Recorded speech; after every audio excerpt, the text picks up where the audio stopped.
namin yung giant tree na naglalight.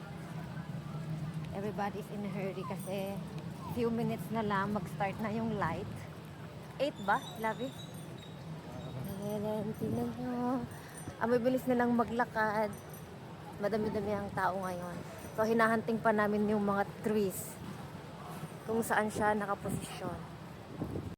Eto nga yung ganap kagabi. So, actually, that day din, kahapon din dumating kami from the Philippines. So, medyo pagod. Pero, surprisingly, may energy si Habi. Kaya sabi niya, nag-aya siya ng pumunta sa Garden by the Bay ng mga alas 6 na after namin mag-ikot-ikot dito sa nearby tapos kumain.